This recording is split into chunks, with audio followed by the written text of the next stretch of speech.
Throughout his DCEU appearances, Ben Affleck's Batman had a brief but intricate journey, with Justice League's groundbreaking behind-the-scenes drama at its center. Ben Affleck's Batman debuted in Zack Snyder's Batman v Superman: Dawn of Justice as an experienced vigilante who was reluctant to take on potentially hazardous metahumans like Superman. Ben Affleck, who hasn't starred in a standalone film, became the live-action Batman actor with the most big-screen appearances following the first meeting between Batman and Superman. Affleck's time as Batman was undoubtedly cut short, but the DCEU was allowed to explore parts of the Batman canon that no other film has been able to. The DC Extended Universe began brightly with Man of Steel and persevered despite the conflicting reviews for Batman v Superman: Dawn of Justice.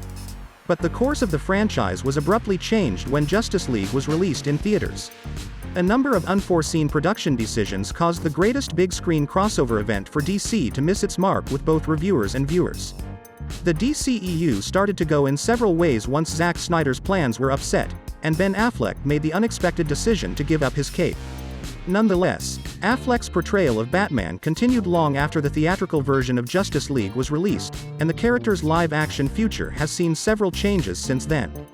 When Ben Affleck quit the DCEU standalone The Batman movie he was originally slated to play in and direct, he became the first actor in the franchise to publicly declare his exit from the property.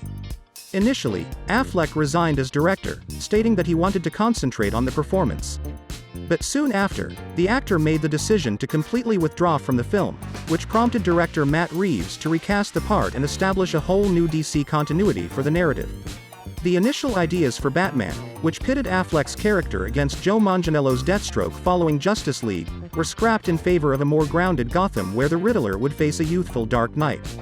After Ben Affleck's departure, the DCEU kept growing with films like Wonder Woman 1984, Aquaman, and The Suicide Squad, each of which concentrated on a different aspect of the DCEU while giving few clear references to other characters like Batman, played by Affleck.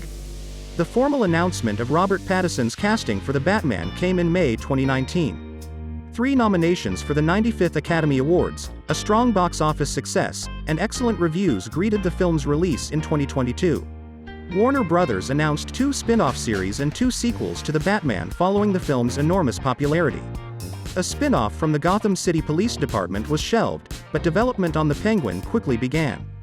Ben Affleck's tenure as the Dark Knight in the DCEU continued after he left the Batman. Zack Snyder was able to realize his vision for Justice League in 2021 because of the #Release the Snyder Cut effort, which involved finding original material from Snyder's first edit of the movie and new footage that needed the actors to come back. A portion of the DCEU Snyderverse was saved by Zack Snyder's Justice League, which proved popular on streaming services following the unfavorable reviews of the Justice League theatrical version. However, Matt Reeves' The Batman universe continued to be the primary big-screen Batman property, raising anticipation for an enhanced DCEU featuring the same actors. Ben Affleck decided to play Batman one more time for Andy Muschietti's The Flash, even though he had already announced his ultimate departure from the DCEU. Thanks to the multiverse, Michael Keaton's Batman also made an appearance in a supporting role. One last action scene centered on Affleck's Batman was shown in The Flash, along with an emotional farewell to the character in the form of Batman's address to Ezra Miller's Barry Allen. Although The Flash's ambiguous conclusion left many unanswered, like if Ben Affleck's Batman was replaced by George Clooney's Bruce Wayne or whether he just remained in the original Snyderverse, The Flash solidified Affleck's permanent departure from the DCEU. But at one point, Ben Affleck's DCEU cameo in The Flash wasn't going to be his last. Many films on the DCEU schedule were altered as Warner Bros.' intentions for the film series changed often as a result of the COVID-19 epidemic and a run of box office setbacks. Aquaman and the Lost Kingdom had many versions that had Ben Affleck as Batman, Michael Keaton as Batman, or maybe both at once. In the end, Aquaman and the Lost Kingdom omitted both Batman to be cohesive and steer clear of any hints of a potential DCEU continuation or crossover that would conflict with Peter Safran and James Gunn's DC Universe. With Aquaman and the Lost Kingdom in 2023, the DCEU officially comes to an end, although Matt Reeves' Batman franchise carries on under its own DC Elseworlds timeline.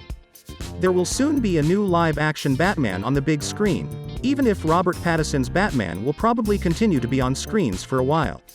A slightly younger version of Batman will coexist with new iterations of DC characters, including David Corenswet's Superman, in the upcoming Batman movie The Brave and the Bold, which is part of James Gunn and Peter Safran's DC universe, which creates a new DC cinematic universe from scratch. The Brave and the Bold, a DCU adaptation, will center on a Batman already fathering his well-known DC Comics son, young Robin Damian Wayne. Though he won't be as experienced as Ben Affleck's Batman, Damian Wayne's DCU debut implies that the next Dark Knight will have some experience under his belt and will have probably encountered a number of DC characters prior to making his first big screen appearance. Batman stands out from all other iterations because he is in the between of being a young and an experienced detective. All other Batmans either began their crime-fighting careers in their debut films or had already experienced the most of them off-screen. Please like this video and subscribe to my channel. See you soon.